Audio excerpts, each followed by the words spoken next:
2025년 7월 3일 폭염 예방 재난 방송을 시작하겠습니다. 연일 이어지는 폭염과 열대야로 인해 많은 시민 여러분께서 큰 불편과 고통을 겪고 계십니다. 기온이 연일 35도를 오르내리고 있고 밤사이에도 좀처럼 식지 않아 잠 못 이루는 날이 계속되고 있죠. 이에 따라 강주 시민방송에서는 시민 여러분의 안전한 여름을 위해서 특별기획 폭염 예방 재난 방송을 마련했습니다. 오늘 1시간 동안 방송을 함께 할 진행자 강금영이고요. 이 방송 스튜디오 안에는 정강 PD, 유영구 국장 함께하고 있습니다. 네, 안녕하세요. 안녕하세요. 네, 지금 현재 시각 강주 북구 신안동 기준으로 기상예보 알려드리도록 하겠습니다. 지금 시각 강주 북구 신안동은 강주 기상청 발표 기준 31도를 기록 중이고요. 시간대별로 13시에는 32도, 14시에 34도로 16시까지 34도가 지속될 걸로 발표되고 있습니다. 밤 시간도 보면 최저 기온이 25도 이상으로 오늘 또 열대야가 이어질 전망입니다. 아, 네. 밤에 간밤에도 너무 더워요. 그 정확한 데이터는 확인 안 해봤는데 작년보다 열대야가 좀 빨리 시작된 것 같아요. 맞아요. 그죠. 전에는 7월 장마가 끝나고 난 다음부터였던 것 같은데 지금 이제 장마 중이잖아요. 장마도 조금 일찍 시작된 것 같고 장마에 비가 한번 집중적으로 내리긴 했습니다만은 그 이후에는 계속 지금 뜨거운 날씨가 계속되고 있어요. 일기예보 말씀 중이셨죠? 네. 그래서 우리 동네에 기상예보를 보는 방법을 시민 여러분이 직접 알고 계시는 게 매우 중요한데요.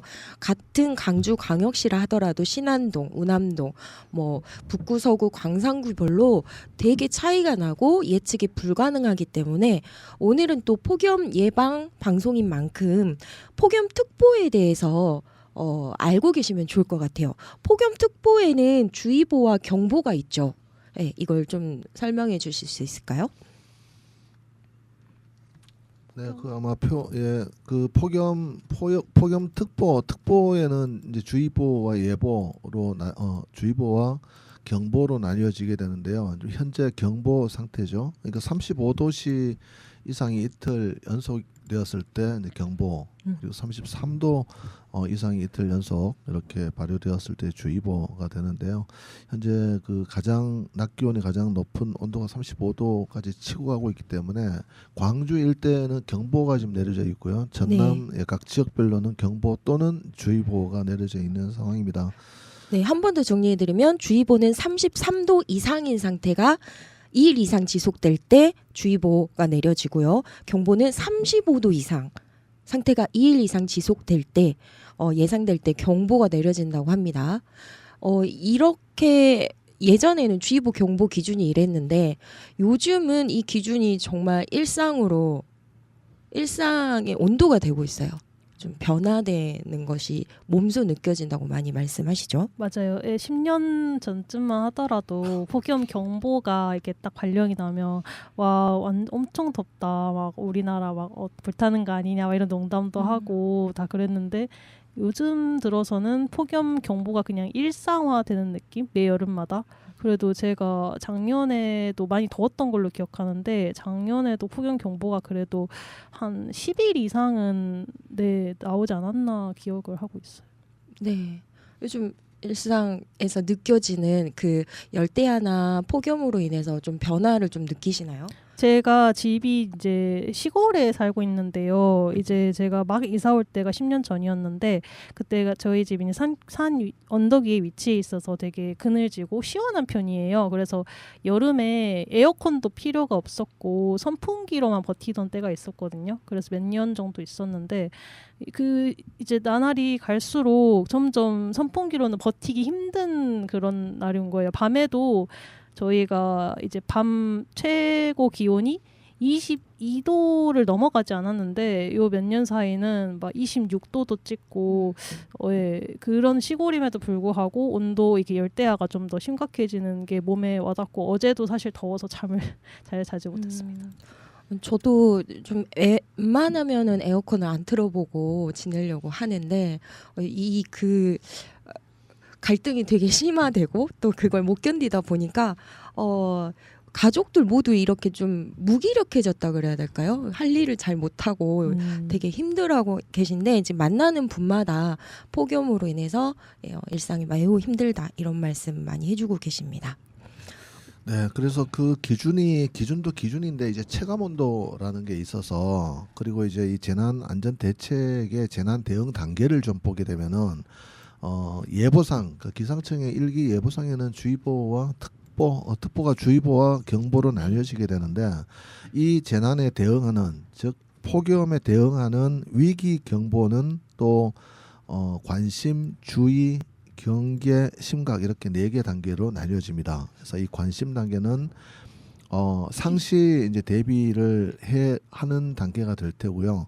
주의는 기상특보에 주의보가 내려지게 되면 주의 이 색깔로는 옐로우 노란색 하루 최고 체감 온도가 33도씨 이상인 상태가 2일 이상 지속될 때 그것이 예상될 때 주의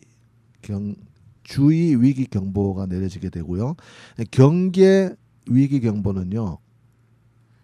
하루 최고 체감 온도가 35도씨 이상인 상태가 2일 이상 지속될 때 그리고 심각 레드 경계는 오렌지 색깔로 되어 있고요. 심각 레드 빨간색으로 이때는 흑염이라고 합니다. 흑염. 폭염을 넘어서 폭염 단계가 심각 단계가 되면 흑염이라고 하는데요. 이 흑염 단계가 되면 이 흑염의 비상 1단계는 하루 최고 체감 온도가 38도씨 이상인 상태가 2일 이상 될 때 지금 그래서 실제 날씨 온도가 몇 도다라고 하는 것하고 이 체감 온도하고가 좀 다르거든요. 이 체감 온도가 38도씨 이상인 상태가 이틀 연속되면 이걸 흑염이라고 해서 위기 경보에 있어서 심각 단계가 됩니다. 그러니까 지금처럼 33도, 34도, 35도 온도가 하루 최고 기온을 로 이렇게 나타날 때는 체감 온도는 35도에서 40도까지 올라간다고 봐야 되거든요. 그러니까 네. 지금 굉장히 이르게 빨리 나타난 폭염주의보, 폭염특보가 폭염 상황이 상당히 심각한 상태로 이어지고 있고 또 예보가 앞으로 일주일 예보를 봤을 때 비예보가 없거든요. 네. 그러니까 이 폭염 상태가 계속 유지된다고 봐야 되기 때문에 상당히 비상한 상태라고 볼 수 있을 것 같습니다. 네, 그리고 강주 기상청에 가셔서 이 예보를 보실 때 온도만 보지 마시고 방금 말씀하셨던 체감 온도를 같이 예측을 해보는 게 중요한데요. 온도라고 하는 것은 기계적으로 측정한 공기의 실제 온도를 말하고 체감 온도는 사람이 피부로 느끼는 온도잖아요. 여기에는 습도, 바람, 햇빛, 그리고 땀 증발 속도 이런 것들이 많이 영향을 주는데 여기에 보면 기상청 예보를 보면 습도도 같이 알려주고 있습니다. 현재 시간 습도는 50%인데 저녁 8시 밤으로 갈수록 80%, 85% 그리고 90% 그리고 새벽 2시에는 95%까지 올라가요, 습도가. 네. 네. 그러니까 이 밤에 습도가 올라간다는 얘기는 실제 기온은 현재 예보상 신안동 예보상 밤 11시부터 새벽 4시까지가 실제 날씨 온도 기온은 26도 정도를 가리키는데 체감 온도는 28도, 29도를 가리키거든요. 그러니까 맞습니다. 이것은 방금 말씀하신 것처럼 습도가 낮에는 40-50% 정도의 습도인데 밤에는 80%에서 90% 정도 습도가 되기 때문에 이 습한 기운이 체감 온도를 더 높인다라고 하는 거죠. 그래서 밤에 더 힘든 거죠. 맞아요. 땀이 잘 증발하지를 않으니까 꿉꿉하다 그러죠. 네. 그리고 더 덥게 느껴져요. 저도 실제로 머리를 감고 말리면 마르지를 않아요, 저녁에. 그래서 너무 힘든 경우가 많은데 올해 기후 위기로 인한 폭염의 특징이 습도가 높다는 걸 빼놓을 수가 없다는 것. 네. 이 영향으로 좀 불쾌지수가 많이 올라갑니다. 자, 방송 진행하고 있고요. 이렇게 폭염이 경보 단계가 되면은 국민 비상행동 요령, 일반적인 비상행동 요령을 한번 찾아봐 주시고요. 비상행동 요령을 우리 동네 여건에 맞게 그것을 잘 적용을 해서 본인과 본인 가족과 또 이 방송을 듣고 계시는 청취자와 또 청취자의 이웃에 분명히 이렇게 폭염에 더 2배, 3배 더 어려움을 겪는 분들이 계실 거예요. 허약한 체질의 주민이라든가 환자라든가 혹은 장애가 있어서 거동이 불편한 사람들이라든가 아무래도 이 폭염에 대처하기 위해서 기본적인 움직임 이런 것들을 해야 될 텐데 이 움직임에 제약을 받는 취약 계층은 이 폭염이 훨씬 더 어렵게 나타난다라고 하는 점, 이 점을 잘 이해를 하시고 혹시 주변에 이웃에 이렇게 폭염으로 인해서 어려움을 겪고 계신 주민이 있으면은 뭔가 아주 기본적인 조치들, 그리고 시원한 물을 좀 전달해 준다거나 선풍기나 에어컨 같은 상태가 정상 상태로 작동되는지 이런 것들을 좀 점검하고 체크해 준다거나 기본적인 조처들을 해주면 될 것 같고요. 국민행동 요령을 통해서 우리 마을, 우리 동네에 필요한 대응을 어떻게 하면 좋을지 이야기를 나눠보면 좋을 것 같습니다. 네, 폭염시 국민 행동 요령은 5가지 정도로 준비되어 있거든요. 네, 소개해 주세요. 네. 폭염 발생 시에 이제 저희 행동 요령이 적혀 있는데요. 총 이제 5가지로 요약해 보자면 일반 가정에서는 가족들과 함께, 그리고 직장에서는 직원들과 함께, 학교에서는 학생들과 함께, 축사 양식장에서는 지역 주민들과 함께, 그리고 무더위 쉼터 이용이 있는데요. 하나하나 한번 설명을 한번 드려보겠습니다. 일반 가정에서는 야외 활동을 최대한 자제하고 외출이 꼭 필요한 경우에는 창이 넓은 모자와 가벼운 옷차림을 하고 물병을 반드시 휴대해 주시고요. 물을 최대한 많이 마시고 그리고 카페인이 들어간 음료나 주류는 마시지 않는 게 좋습니다. 그리고 냉방이 되지 않는 실내에서는 햇볕을 가리고 맞바람이 불도록 환기를 해주시면 좋고요. 창문이 닫힌 자동차 안에는 노약자나 어린이를 홀로 남겨두지 않습니다. 그리고 거동이 불편한 노인, 신체 허약자, 환자 등을 남겨두고 장시간 외출할 경우에는 친인척, 이웃 등에 부탁하고 전화 등으로 수시로 안부를 확인합니다. 그리고 현기증, 메스꺼움, 두통, 근육 경련 등의 증세가 보이는 경우에는 시원한 곳으로 이동을 해요. 휴식을 취하고 시원한 음료를 천천히 마시면 좋을 것 같아요. 그리고 직장에서는 저희 이제 직장 직원들끼리 휴식 시간을 이제 장시간에 한 번에 쉬기보다는 짧게 자주 갖는 것이 좋다고 합니다. 그리고 이제 일을 하면서 야외 행사, 스포츠 경기 등 각종 외부 행사는 자제하는 게 좋고요. 점심 시간 등을 이용해서 10분에서 15분 정도의 낮잠으로 개인 건강을 유지해주면 좋을 것 같아요. 그리고 직장인들은 편한 복장으로 출근해서 최대한 시원하게 체온을 낮추도록 노력하면 좋을 것 같습니다. 그리고 냉방이 되지 않은 실내에서는 햇볕이 실내에 들어오지 않도록 하고 환기가 잘 되도록 선풍기를 켜고 창문이나 출입문을 열어두면 좋을 것 같고요. 건설 현장 등 실외 작업장에서 일하는 경우가 있잖아요. 그런 경우에서는 이제 폭염 안전 수칙, 몰, 그늘, 휴식을 항상 준수해 주시고 특히 취약 시간인 오후 2시부터 5시, 햇볕이 가장 강하게 찌는 시간이죠.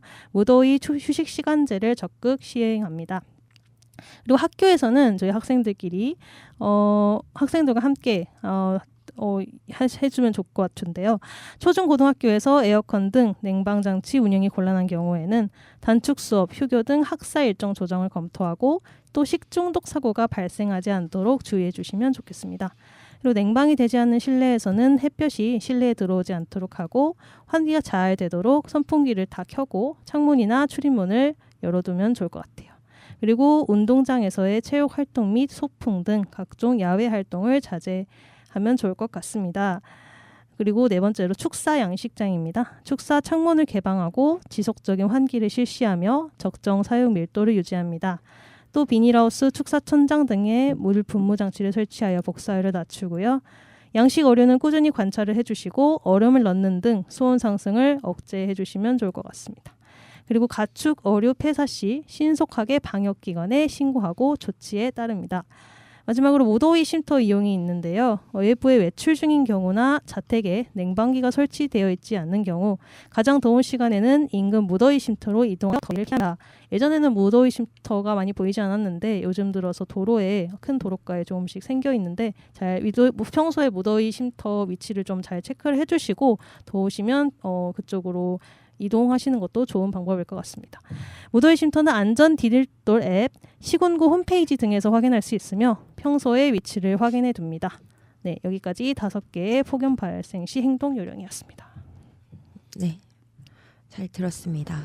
7월 3일 기준으로 또 온열 질환자가 발생했다는 보도가 있는데요. 강주에서 13명, 전남에서 32명, 총 45명의 온열 질환자가 병원 치료를 받았고 다행히 사망 사례는 없는 것으로 밝혀지고 있습니다. 네, 그 광주시에서도요. 매일 광주시 재난 안전 상황실에서 하루에 한 번 아침 일찍 시 기상 상황과 주요 재난 상황을 일보 형식으로 발표를 하거든요. 네, 방금 말씀하셨던 이제 우리 광주 지역의 온열 질환자가 어제 한 명이 발생한 걸로 돼 있고요. 네. 5월 15일부터 현재까지 누계로는 13명, 광주에서 온열 질환자 13명, 그리고 7월 2일 날 온열 의심 119 이송 환자가 2명, 열탈진 1명, 열경련 1명 이렇게 돼 있다 그래요. 그래서 시에서도 폭염 대처를 하고 있는 모습을 좀 볼 수가 있고요. 그 방금 정강 선생님 국민행동 요령에 나온 것 가운데 중요한 게 이 폭염의 가장 취약한 시간은 역시 오후 2시부터 5시 이때가 가장 이제 온도가 왜냐하면 오전 10시부터 온도가 쭉 올라가기 시작하면 이게 도심 같은 경우는 대기열들, 복사열 이런 것들 때문에 실제 2시, 3시, 4시, 5시 때까지 온도가 떨어지지 않는 걸 볼 수 있습니다. 그래서 이 시간대가 사실은 이제 근로하시는 노동자들에게 있어서는 근무 시간대죠.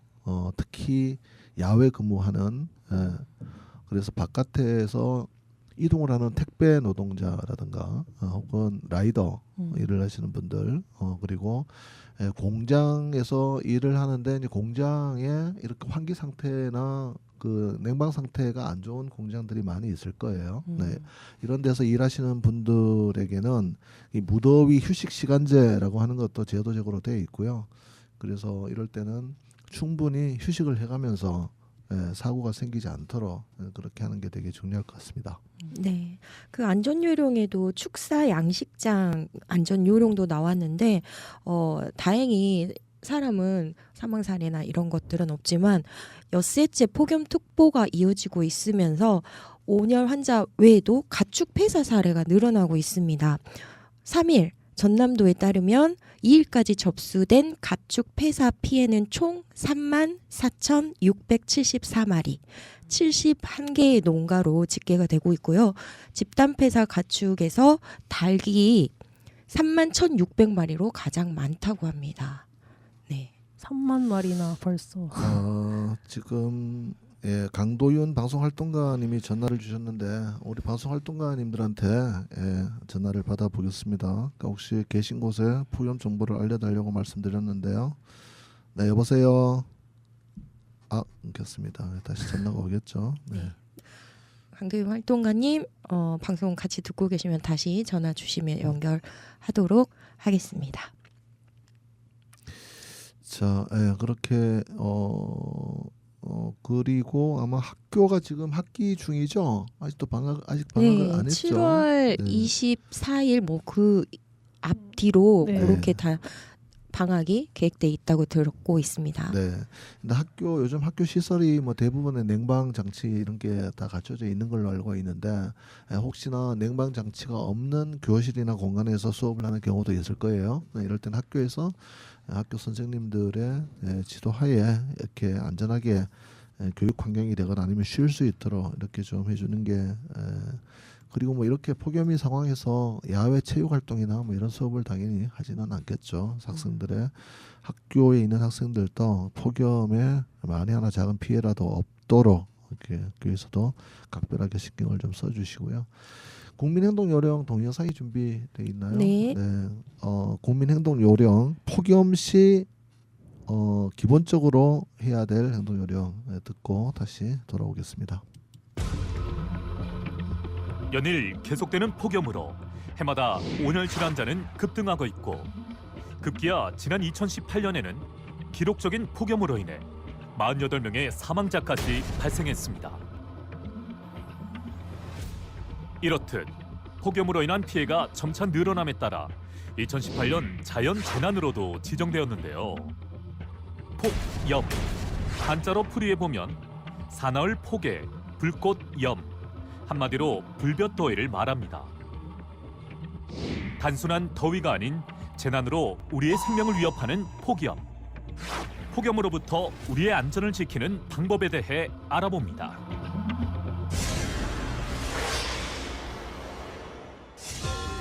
극한 더위 또는 된 더위라고 불리는 폭염은 30도 이상의 무더위가 계속되는 현상을 말합니다. 연일 불볕더위가 계속되면 폭염특보가 발휘되는데 일 최고 기온 33도 이상, 체감온도 32도 이상인 상태가 2일 이상 지속될 것으로 예상될 때에는 폭염주의보가 내려지고 일 최고 기온이 35도 이상이고 체감온도 41도 이상인 상태가 2일 이상 지속될 것으로 예상될 때에는 폭염경보가 내려집니다.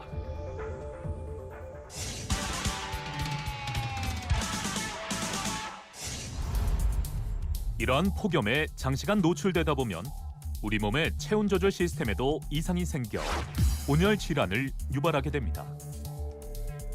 최근 5년간 온열 질환자 발생수를 살펴보면 7월 중순부터 8월 중순까지 집중돼 있습니다. 이 기간에는 특히 폭염으로 인한 온열 질환에 노출되지 않도록 각별히 노력해야 합니다. 온열 질환은 가벼운 열 발진에서부터 신속한 조치를 하지 않으면 사망에까지 이를 수 있는 열사병까지 그 증상이 다양한데요. 더위에 장시간 노출되면 두통, 구토, 어지럼증, 고열, 근육 경련 등의 증상이 나타날 수 있습니다. 그럴 땐 서늘한 곳으로 자리를 옮겨 염분이 들어간 시원한 음료를 마시는 것이 좋은데 주류나 카페인이 들어간 음료는 이뇨작용을 일으키므로 피하는 것이 좋습니다. 조치를 한 뒤에도 증상이 개선되지 않고 의식이 없을 경우에는 바로 119 구급대를 부르고 그동안 현장에서 환자의 몸을 차게 식혀줘야 합니다. 그렇다면 여름철 폭염 대비 안전수칙에는 어떤 것들이 있을까요?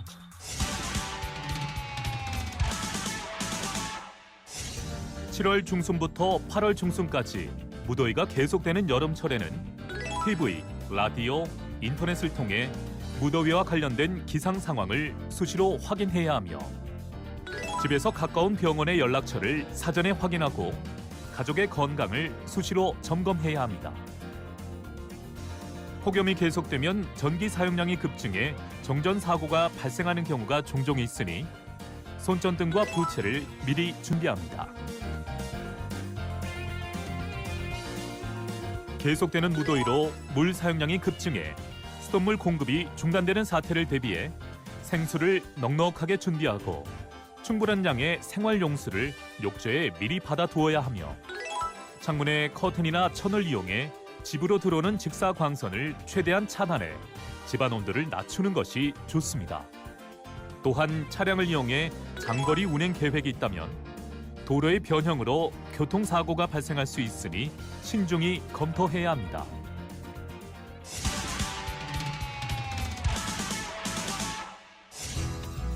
폭염주의보가 내려지면 야외 활동은 자제하는 것이 좋은데요.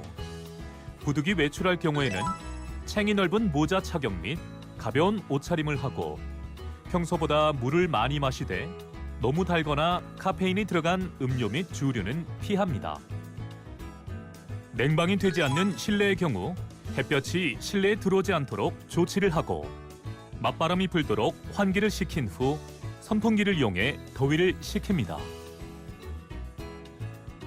여름철 직사광선으로 뜨거워진 차 안에 있으면 열사병에 걸리기 쉽습니다. 창문이 닫힌 자동차 안에 노약자나 어린이를 절대로 홀로 남겨두지 않고 함께 이동합니다.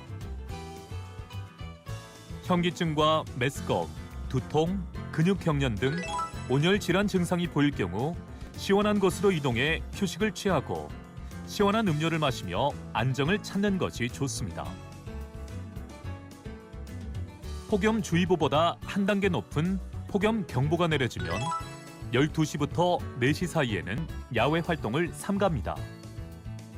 부득이하게 외출할 경우에는 노출 부위에 자외선 차단제를 발라 피부를 보호하고 특히 거동이 불편한 고령, 독거노인, 신체 허약자, 환자 등은 외출을 삼가는 것이 좋으며 덥다고 갑자기 찬물로 샤워하는 행위와 늦은 시각 과다한 운동은 숙면을 방해하므로 자제해야 합니다.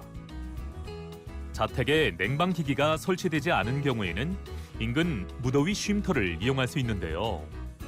전국에 있는 노인시설이나 주민센터, 복지회관, 마을회관 등에 마련되어 있으니 국민재난안전포털 홈페이지나 안전디딤돌 앱에서 위치를 검색하거나 가까운 시군구청 및 읍면동 주민센터에 문의하면 우리 동네 무더위 쉼터를 안내받고 이용할 수 있습니다. 직장에서는 폭염특보가 내려지면 야외 활동 및 친목 도모를 위한 스포츠 경기와 각종 외부 행사는 자제해야 합니다. 점심시간 등을 이용해 10에서 15분 정도의 낮잠을 청하여 개인 건강을 유지하는 것도 좋은 방법이며 직원들이 체온을 낮출 수 있는 자유복장으로 출근해 근무할 수 있도록 일시적으로 근무 환경을 개선하는 방안을 검토해야 합니다. 초중 고등학교에서는 폭염주의보가 발효되면 운동장에서의 체육활동 및 야외 활동을 자제하고 냉방장치가 원활히 가동되지 않을 경우 단축 수업과 휴교 등을 검토합니다.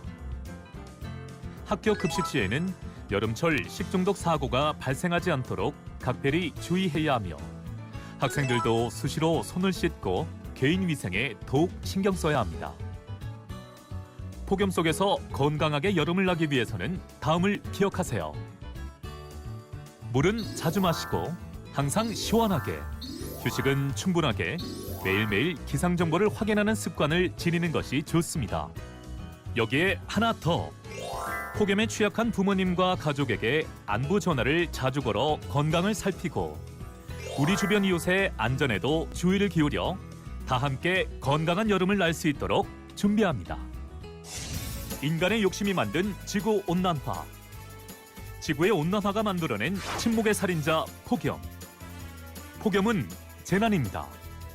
철저한 대비와 점검만이 소중한 나의 건강과 가족을 지킬 수 있습니다.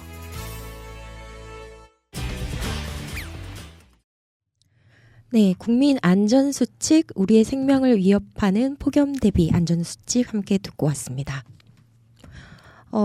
이럴 때일수록 내 주변에 있는 무더위 쉼터를 미리 알고 계시는 게 매우 중요한데요. 가까운 무더위 쉼터는 국민재난안전포털 또는 안전디딤돌, 생활안전지도 앱에서 확인할 수 있고요. 광주에서도 지하철 역사 10곳, 양동시장, 화정역, 쌍총역 등 냉방 쉼터로 운영하고 있으니까 가까이 계신 분들은 그곳에서 좀 쉬어가셔도 좋겠습니다. 네, 광주시 발표를 보니까 광주시 안에는 무더위 쉼터를 1,593곳을 운영 중이라고 돼 있네요. 1,593곳. 지금 우리 광주 시민방송에서 마을 재난 방송을 하고 있는 시범 마을 5개 마을, 그 삼각동, 신안동, 중흥일동, 효덕동, 상무일동, 이 재난 마을 방송팀, 마을 재난 방송팀에서는 각 마을별로, 각 동네별로 이 무더위 쉼터 1,593곳 중에 우리 마을에는 어디에 몇 개가 어떻게 설치되고 운영되고 있는지 이런 정보들을 취합해 놓으면 좋을 것 같고요. 이 무더위 쉼터와 함께 그늘막 있잖아요. 그늘막. 네. 그리고 쿨링 포그라고 있어요. 그 물 안개 분사 장치 쿨링 포그. 그러니까 이름이 좀 어렵군요. 네, 쿨링은 이제 시원하게 한다는 말이고, 그죠? 폭은 안개고. 폭은 안개 이제 물방울. 좀 더 쉬운 뿌리는. 단어는 없었을까요? 그게 우리나라 말로 물안개 분사장치 이렇게 돼 있는데 아. 그게 더 어렵네. 그게 더 네, 어려워. 네. 네, 이게 어쨌거나 폭염의 저감 시설로 해서 광주에 785개를 이렇게 운영을 하고 있다 그래요. 아, 조금 무더운 그 아스팔트 지면에다가 그런 걸 뿌려서 온도를 낮추는 효과를 네. 누리는 그런 것 거죠. 같습니다. 쿨링 포그. 네. 그래서 이 언론 보도에 따르면 김준영 광주시 시민안전실장이 이제 정부의 안전 강화 기조에 발맞춰서 예측할 수 있는 재난은 반드시 막겠다라는 원칙으로 대응하고 있고, 부주의나 무관심으로 인한 피해가 발생하지 않도록 시민들께 철저한 대비를 당부를 했네요. 기초생활수급자, 노숙인, 쪽방 주민, 이렇게 경제적인 취약계층, 이제 행정복지센터나 이런 데서 기본적인 방문 건강관리 서비스를 하고 있잖아요. 네. 그래서 이렇게 또 폭염 시기에는 더 각별하게 빈도와 횟수를 좀 늘린다거나 더 이제 밀착되는. 자, 장성우 상무일동의 장성우 선생님 전화 주셔서 전화 받아보겠습니다. 네. 네, 여보세요. 네, 안녕하세요. 네, 장성우 선생님 안녕하세요. 네, 네. 상무일동 장성호입니다. 네, 선생님 지금 어디 계십니까? 저는 상무대로 구 호대자리에 있습니다. 상촌동. 네. 상촌동인데요. 대로변이 너무 더워요. 지금 대로에 나가 계십니까, 상촌동에? 네, 인도에 있죠. 세무서 앞쪽인데요. 네. 여기는 이제 직장에 계신 분들이 네. 식사 이제 막 마치고 너무 더우니까 네. 커피숍이 있는데 커피숍이 미어져요. 그 더위를 상무일동에 피해서. 네, 그 세무소 앞에 커피숍 네. 풍경을 말씀하시는 거죠? 네네네. 그 너무 막 사람들이 길거리에 많이 없는데 식사 끝나자마자 더위 피해서 막 들어가신 것 같아요. 네. 지금 야외에 네. 선생님이 체감하는 폭염의 날씨 정도가 어떠실까요? 글쎄 우리가 얼른 생각하면 한 40도 정도요. 40도, 41, 2도. 네네. 엄청 더 숨이 턱턱 막혀요. 네, 그래요. 네네. 그래서 네. 지금 같은 시기에는 아마 그 행정에서도 비상 체계로 가동이 되고 있는 걸로 알고 있고요. 네. 네, 상무일동에 우리 마을 재난 방송을 하고 계신 팀에서도 네네. 이렇게 그 평소에 준비했던 대로 폭염에 움직임이 쉽지 않는 기초생활수급자나 노숙인 분들 혹은 허약 체질 환자나 네. 장애인 분들이나 이런 취약계층을 조금 더 밀착해서 이웃 간에 관리할 수 있는 이런 연락처 같은 게 있으면 좋을 것 같고요. 네네. 준비하고 있고요. 아마 네. 좀 더 관심을 가지고 조금씩 만들어가면 좋은 세상 더 오겠죠 뭐. 네, 선생님 네네. 전화 주셔서 감사하고요. 네네. 네, 또 감사합니다. 연락드리겠습니다. 네. 네, 상무일동의 장성우 선생님 동네 소식 전해주셨는데요. 체감 온도를 40도라고 해주셔서 제가 바로 상무일동 네. 기상청 예보를 찾아봤는데 네, 지금 현재 시간 33도 기록하고 있고요. 네, 습도가 45%입니다. 네, 네, 밖에서 느끼는 체감 온도는 40도라고 하는데 저는 경험해보지 못한 온도라서 네. 매우 지금 습하고 덥고 힘들구나라는 걸 느낄 수 있었습니다. 네. 자, 그래서 시에서 지금 조치하고 있는 여러 가지 이 조치 사항들을 좀 보고 계신데요. 농업 하시는 분들, 농사 네. 지으시는 분들, 외국인 근로자, 건설 노동자, 폐지 수집하시는 폐지 수집자, 이렇게 폭염에 직접 노출되는 직업적으로 민감 대상이 있죠. 네. 여기에는 이제 폭염 예방 키트, 안전 쉼터 쿠폰 이런 것들을 운영을 하는 걸로 알고 이게 돼 있어요. 저도 이 안전 쉼터 쿠폰 이런 게 어떤 건지 잘 모르겠는데 실제로 안전 쉼터를 이용하는 쿠폰이 제공되면 또 안전 쉼터 정보가 알려지면 이렇게 직업적인 민감 대상 근로자 노동자에게는 상당한 도움이 될 수 있을 것 같아요. 네. 그리고 뭐 드론을 활용해서 예찰하는 활동이나 축산 공사 현장 점검도 진행을 하고 있다 그러고요. 이 폐지 수집하시는 어르신 주로 이제 폐지 수집은 어르신들이 많이 하시잖아요. 예. 폐지 수집 어르신을 위한 자원재생 활동단 이런 걸 또 운영을 하는 것 같습니다. 자원재생 활동단 그렇게 해서 폭염 보호 활동을 하고 있다고 하니까 참고하시고요. 지금 어쨌거나 시로서는 신체적, 사회적, 직업적, 경제적 4개 분야, 그러니까 4개 분야, 신체적, 사회적, 직업적, 경제적 4개 분야에 15개 유형의 폭염 민감 대상자를 이렇게 지정을 해서 각 유형별 특성에 맞춰서 집중 보호한다 이렇게 시에서 노력을 하고 있는 모습을 볼 수 있습니다. 네, 또 잘한 거는 잘했다고 칭찬을 해드려야 되니까 안전쉼터 쿠폰을 제가 잠깐 찾아봤는데 이렇게 이 쿠폰을 가지고 편의점 등을 좀 휴게식 공간을 사용할 수 있도록 지원하는 제도라고 하고요. 폭염 예방 키트는 이 키트 안에 쿨토시, 쿨버프, 모자, 손수건 등이 포함된 이런 키트를 배포하고 또 냉커피나 음료차, 생수도 함께 나눠주신다고 하는데 또 이런 정책들이 내가 미리 알아서 신청하지 않아도 좀 힘든 분들을 잘 찾아내어서 사각지대에서 이런 혜택을 못 받는 분들이 없도록 네. 그런 것까지 좀 책임지는 정책으로 좀 확대되었으면 좋겠다는 생각이 드네요. 시에서 운영하는 이 무더위 쉼터도 한번 검색을 좀 해봐 주시면 좋을 것 같은데요. 이제 1593개라고 하는데 저도 이 운영 제도는 아직 자세히 못 들여다봤습니다만 아마 공공 건물이라든가 뭐 지하철이라든가 역사라든가 이렇게 좀 잠깐 무더위를 피할 수 있는 쉼터 이런 개념인 것 같은데 네. 혹시 이제 예를 들어서 공공 건물은 아니어서 민간 그러니까 우리 그 편의점들 있잖아요. 네. 그러니까 편의점 같은 데가 기본적으로 시원하잖아요. 잠깐 이제 무더위를 피할 수 있는데 예를 들어 뭐 이 편의점을 뭐 의무적으로 해라 이렇게 할 수는 없을 테고요, 당연히. 그러니까 예를 아마도 들어서 뭐 이용을 하고 네. 해야 되겠죠? 네, 그렇게 하면 예를 들어서 뭐 정부에서 시에서 일정하게 이 편의점에 몇 사람들이 들어가서 잠깐 쉬거나 이렇게 할 수 있잖아요. 또 골목마다 다 있으니까. 네. 그러면은 이제 그렇게 좀 운영할 수 있도록 권장을 하고 그렇게 운영할 수 하겠다라고 신청을 하거나 동의를 하는 편의점들에는 일정한 지원을 좀 그게 하거나. 또 아까 무더위 쉼터 쿠폰이 네. 그런 정책인 것 같은데 자세히는 나오지 않았지만 네. 실제로 편의점은 도시에서 잘 활용할 수 있는 어디에 동네에나 있는 또 쉼터로 활용될 수 있잖아요. 네. 그래서 이런 것들은 정말 잘 정책으로 더 이어지면 좋을 것 같다는 생각이 듭니다. 네.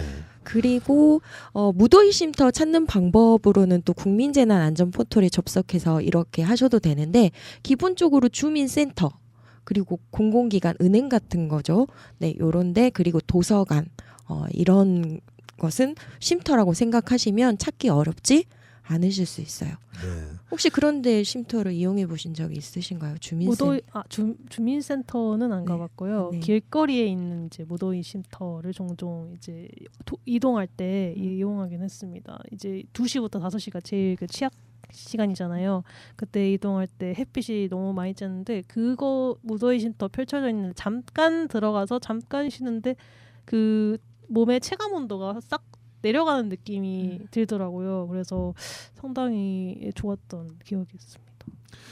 그 시에서는 이 폐지 수집 어르신을 600여 명을 대상으로 해서 차양 모자, 그러니까 모자 이렇게 그늘지는 모자 있잖아요. 네, 차양 모자, 형광 토시, 쿨링 물티슈, 쿨 타월, 쿨 파스, 벌레약, 폭염 행동 요령 안내문 이런 이제 보호용품 꾸러미 이거를 폐지 수집 어르신 600여 명을 대상으로 해서 나눠주고 있다고 하니까 혹시 방송을 들으시는 분 가운데 폐지 수집 어르신을 알고 계시거나 폐지 수집과 관련된 업체에서 일하시는 분들은 이 정보를 폐지 수집 어르신들에게 전달을 해서 한 분이라도 더 많이 이런 꾸러미 보호용품 꾸러미 같은 걸 좀 받아서 활용하실 수 있도록 그렇게 하면 좋을 것 같습니다. 이 정미경 자원순환과장이 폭염과 교통사고 위험 속에서 생계를 이어가는 폐지 수집 어르신들께 실질적인 도움을 되기를 바란다라고 하면서 다양한 보호 대책을 지속해서 추진하겠다 이렇게 언론 보도가 되어 있네요. 이 자원재생활동단 그러니까 폐지 수집 어르신의 안전 확보를 위해서 하는 이 활동단이 폭염 시간대에는 폐지 수집을 중단하고 환경 정화 활동이나 재활용품 선별 등 실내 그늘 아래에서 수행 가능한 대체 업무를 이렇게 맡아서 하도록 하고 여기에 참여하면 월 20만 원 정도의 활동 수당을 또 지급한다 그래요. 이런 정보들이 저도 방금 막 검색해서 찾아봤는데 이런 정보들이 많이 좀 알려져서 실제로 행정에서 하는 이 같은 행정적인 노력이 폐지 수집 어르신 당사자께 한 사람한테라도 더 잘 전달될 수 있도록 그렇게 진행되었으면 하는 바람을 전해봅니다. 네, 여름 폭염 시에 대체할 수 있는 일자리로 매우 유익하고 바람직한 정책으로 보이는데요. 또 이런 일자리를 운영할 때 또 문제점이나 한계도 있잖아요. 그래서 참여자를 조금 숫자가 너무 협소하지 않는지, 그리고 어떤 거주지 요건이랄지 연령 이런 것들이 또 제한되지 않는지, 또 이런 것들도 같이 살펴서 보완되면 또 좋겠다는 생각이 드네요. 자, 뉴스를 하나를 좀 더 볼까요? 광주의 기후에너지진흥원이라는 기관이 있어요. 광주 기후에너지진흥원. 이 진흥원하고 광주 지방기상청이 이 폭염 재난을 최소화하기 위해서 폭염 취약성 정보 통합 서비스, 폭염 취약성 정보 통합 서비스를 개발을 하는 개발에 이제 본격적으로 착수했다 이런 뉴스가 있습니다. 아직 개발된 건 아니네요. 예. 폭염 좀 자세한 저간의 사정은 모르겠습니다만 폭염 전에 좀 빨리 개발을 해가지고 적용을 하루라도 빨리 좀 될 수 있도록 이렇게 도움이 된다면 이렇게 해주셔야 될 것 같고요. 이거를 보니까 이제 열 분포가 높은 핫스팟 이런 것들을 쭉 이제 정리를 해서 광주 도심 안에서도 열 분포가 높은 지역 이런 정보들을 제공한다 이런 것 같아요. 어제 뉴스를 보니까 광주의 어느 동네가 가장 이 기온이 온도가 높을 것 같아요? 한번 맞춰보세요. 아무래도 처음 생각할 때는 좀 노후화되고 이렇게 오래된 주택들이 취약하지 않을까라고 생각이 들지만 또 아파트에 이렇게 요즘 아파트 지어진 걸 보면 다닥다닥 정말 이 거리가 너무 붙어 있어서 또 그 부분도 잘 모르겠는데요. 또 어려운데요. 고층 아파트가 그 이제 따닥따닥 붙어 있으면 공기 순환이 잘 안 되는 경우가 많잖아요. 저는 일단 근처에 산이 없고 되게 그 높은 그 아파트들이 좀 이렇게 붙어 있는 서구일 것 같습니다. 그 어제 뉴스에 따르면 지나가면서 본 뉴스인데요. 광주에서는 충장동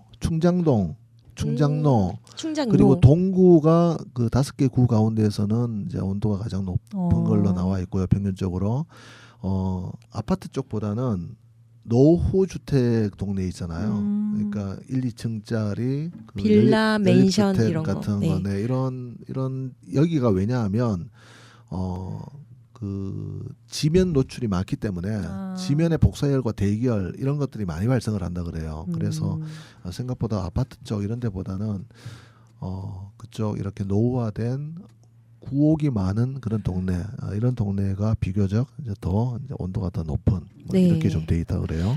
그러니까 요즘 기후 위기 시대에 적응해서 살기 위해서는 아까 말씀하셨던 폭염 취약성 정보 통합 서비스 너무 늦은 감이 있기는 하지만 이렇게 구별로 폭염 위험 지수가 매우 다르잖아요. 그래서 이런 데이터를 기반으로 빨리 이런 정보들을 마련해서 그에 대한 맞춤 대비를 하는 것도 발빠르게 이어져야겠다는 생각이 듭니다. 네, 그러니까 이렇게 폭염 경보, 기상특보 가운데 경보가 내려지고 위기 경보 대응의 주의 심각 단계가 되면은요 가장 중요한 거는 이웃에 내가 살고 있는 이웃의 기본적인 정보들을 알려주고 내가 살고 있는 이웃의 취약계층이 있다고 했을 때 아주 기본적인 조치들, 예를 들어서 물을 좀 전달을 해준다거나 뭐 요새 물 안 나오는 데가 어디 있어 이게 아니고 실제로 취약계층 입장에서는 물이 나오거나 안 나오거나 일단 기본적으로 그 움직임이 불편하면은 물이 나와도 물을 마실 수 없는 이런 여러 가지 상황들이 있을 수가 있어요. 그래서 이런 그 폭염 상황에서 할 수 있는 아주 기본적인 조처들, 가서 선풍기가 잘 돌아가는지, 혹은 뭐 에어컨 장치가 있는데 에어컨 장치가 혹시나 뭐 고장 나 있지는 않는지, 이런 여러 가지 것들에 대해서 아주 기본적인 것들만 좀 챙겨도 피해를 예방하는 데 실질적인 도움이 될 수 있으니까 요즘 뭐 도시화가 되고 1인 가구가 많아지면서 아무래도 이웃 간에 이렇게 정보들을 모르고 이렇게 살고 있는 것들이 현실적일 수밖에 없긴 한데요. 그럼에도 불구하고 이렇게 노후주택, 아까 이야기했었던 주택에, 그러니까 일반 연립주택이라든가 혹은 구옥이라든가 이런 곳에서는 그래도 고령층이 많이 살고 또 취약계층이 많이 사는 것으로 또 이렇게 얘기가 되고 있으니까 그쪽 지역의 이웃 간에 정보를 전달을 하고 한번 좀 개인정보가 침해되지 않는 범위에서 들여다보고, 이런 서로의 노력들이, 공동체적인 노력들이 중요할 것 같습니다. 네, 저희도 지금 마을 재난 방송을 이제 올해 시작해서 계속 진행을 하고 있잖아요. 그래서 지금 시스템을 만들어 가고 있는 중인데 마을 재난 방송에서 지금 계속해서 말씀하시는 것들 공통점 중에 하나가 이렇게 취약계층을 보호하기 위해서는 이웃이 중요하고 그런 정보들을 정리해서 갖고 있는 게 중요하다라고 하지만 실제 제도에 적용을 하려면 개인정보보호법에 막혀서 이런 수집이나 공유하는 데 제약이 많이 되고 있거든요. 요즘 정부가 바뀌고 이런 이해관계에 있는 사람들이 한 군데서 모여서 뭔가 미팅 을 하거나 논의를 했을 때 속도가 계속 붙는 것을 보면서 이렇게 실제로 제약을 받는 조건들을 어떻게 할 것인지 한 자리에 만나서 얘기를 하는 자리도 있었으면 좋겠다. 이 재난방송에서 이런 생각도 들거든요. 네. 네. 자, 이 더위로 인해서 건강한 사람도 여러 질병에 이제 걸릴 수 있잖아요. 아까 온열 질환자가 뭐 몇 명 발생했다. 일단 기본적으로 이렇게 그 정보가 취합되고 있는데요. 이 더위 질병으로 알고 있는 게 혹시 더위 질병을 겪어본 적이 있어요? 8월 달에 네. 이제 여름이 심해질 때잖아요. 네. 그럴 때 이제 바깥에서 조금 이제 잠깐 나돌아 다녀도 그 온몸이 힘이 쫙 빠지고 약간 네. 탈진 상태, 온몸이 땀이 이제 줄줄 탈진 상태고 머리도 살짝 어지럽기 시작해가지고 뭔가 서 있을 수가 없는 그런 상태 한 번 된 적이 있었는데, 그러니까 8월이면 작년 8월인데 예, 이제 자, 그래서 네. 이제 그런 그 조금이라도 평소하고 다른 신체에 이상 증상이 있으면 주변에게 도움을 호소하거나 뭐 119나 112 이렇게 좀 전화를 해서 이렇게 조치하는 게 필요하고요. 이 더위 질병으로는 가장 대표적인 게 열사병이 있습니다. 이 열사병은 일단 누군가가 이 더위에 막 지쳐 있거나 몸을 가누지 못한다거나 이런 그 사람이 발견되면요, 일단 환자를 시원한 장소로 옮기셔야 돼요. 환자를 시원한 장소로 옮기고 환자의 옷을 느슨하게 하고 환자의 몸에 시원한 물을 적셔서 부채나 선풍기 같은 걸로 몸을 식혀주는 게 되게 중요합니다. 열사병은 말 그대로 직사광선이나 열에 의해서 몸의 상태가 더워진 상태이기 때문에 식혀주는 게 중요하고, 얼음 주머니 같은 게 있으면은 목이나 겨드랑이 이런 그 체온을 좀 낮춰줄 수 있는 조치를 좀 하시고요. 이 더위의 질병 가운데 탈진하는 일이 또 있어요. 열 탈진인데 역시 이제 시원한 곳이나 에어컨이 있는 장소에서 휴식을 하는 게 되게 중요하고요. 물을 충분히 섭취를 해서 수분을 보충을 해주시고, 시원한 물로 샤워를 하거나 목욕을 하거나 이렇게 해서 체온을 좀 낮춰주시고요.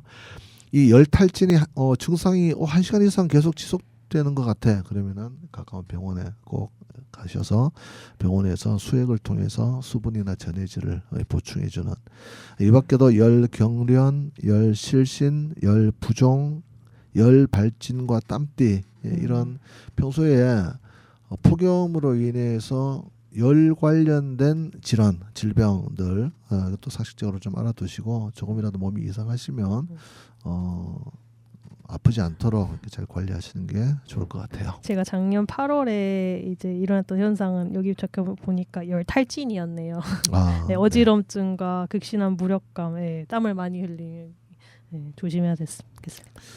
폭염 발생 시 행동 요령을 한 번 더 좀 말씀해 네. 주시고요. 네. 아까 폭염 발생 시 행동 요령 한번 말했으니까요. 이제는 이제 폭염이 일어나기 전에 평상시에 이제 행동 요령 한번 말해보고자 합니다. 저희 여름철에는 항상 기상 상황에 주목하면서 주변 사람들께 함께 정보를 공유하면 좋겠고요. 아까 국장님이 말씀해 주신 것만큼 수시로 TV, 라디오, 인터넷 등을 통해 무더위와 관련한 기상 상황을 수시로 확인해 주시면 좋겠습니다. 그리고 열사병 등 온열 질환의 증상과 가장 가까운 병원 연락처 등을 미리 가족이나 이웃과 함께 사전에 파악하고 어떻게 조치해야 하는지 알아두면 나중에 이제 그 상황이 발생했을 때 좀 더 빠르게 대처할 수 있겠죠.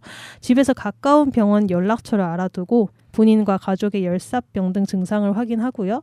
그리고 어린이, 노약자, 심내혈관 질환자 등 취약계층은 더위에 약하니까요. 건강관리에 더 유의해야 하시면 좋겠습니다. 그리고 더위로 인한 질병, 땀띠, 열경련, 열사병, 우울증, 화상 등에 대한 증상과 대처 방법을 사전에 알아두면 좋겠죠. 그리고 폭염 예보에 맞추어서 무더위에 필요한 용품이나 주의사항을 가족이나 이웃과 함께 확인하고 정보를 공유하면 좋을 것 같습니다. 이제 아까 말씀하신 만큼 에어컨, 선풍기 등을 미리 사용할 수 있도록 사전에 정비를 하시고요. 너무 더운데 에어컨을 이제 사용할 수 없는 상태가 오면 많이 힘들잖아요. 그리고 집안 창문에 직사광선을 차단할 수 있도록 커튼이나 천, 필름 등을 설치해 줍니다. 이게 그 커튼이나 천, 필름 등이 이제 창문에 있는 거하고 없는 거하고 이제 그 여름에는 천지 차이기 때문에 이 직사광선 햇빛을 가리는 것만으로도 충분히 열을 이제 식힐 수 있기 때문에 꼭 설치해 주시기 바라고요. 외출하는 경우를 대비해서 창이 긴 모자, 햇빛 가리개, 선크림 등 차단제를 준비하고 이제 자주 발라주시면 좋을 것 같습니다. 정전에 대비해서 손전등, 비상식음료, 부채, 휴대용 라디오 등을 미리 확인해 두고 혹시라도 이제 라디오가 재난이 일어났을 때 폭염이 일어났을 때 이제 라디오 등으로 확인하는 것도 좋겠죠. 그리고 단수에 대비해서 생수를 준비하고 생활용수는 욕조에 미리 받아둡니다. 그리고 오래된 주택은 변압기를 사전에 점검하여 폭염에 의한 과보에 대비해 주시면 좋을 것 같고요. 그리고 장거리 운행 계획이 있다면 폭염에 의해 도로, 철도, 선로 변형 등으로 교통사고 등이 발생할 수 있으므로 신중히 판단해 주시면 좋겠습니다. 그리고 마지막 무더위 안전 상식으로는 저희 냉방기를 사용하는 경우에는 실내외 온도차를 5도 이내로 유지하면서 냉방병을 예방하도록 합니다. 건강 실내 냉방 온도가요 26도에서 28도가 적당하다고 하네요. 그리고 무더위에는 카페인이 들어간 음료나 주류는 삼가고 생수나 이온 음료를 꼭꼭 마셔주시면 좋을 것 같습니다. 그리고 여름철에는 음식이 또 쉽게 상할 수 있으니까요. 외부에 오랫동안 방치된 것은 웬만하면 드시지 않았으면 좋겠고요. 또 이제 마지막으로 취약계층 안전 한 번 더 확인해 주시고 어린이, 노약자 등은 사전에 연락처를 꼭 확인하고 폭염 대처 상황을 꼼꼼하게 챙겨주시면 감사하겠습니다. 네, 평상시 예방, 안전수칙도 함께 들어봤습니다. 우리 강주 시민방송도 야외 촬영 스케줄이 예정돼 있죠. 네.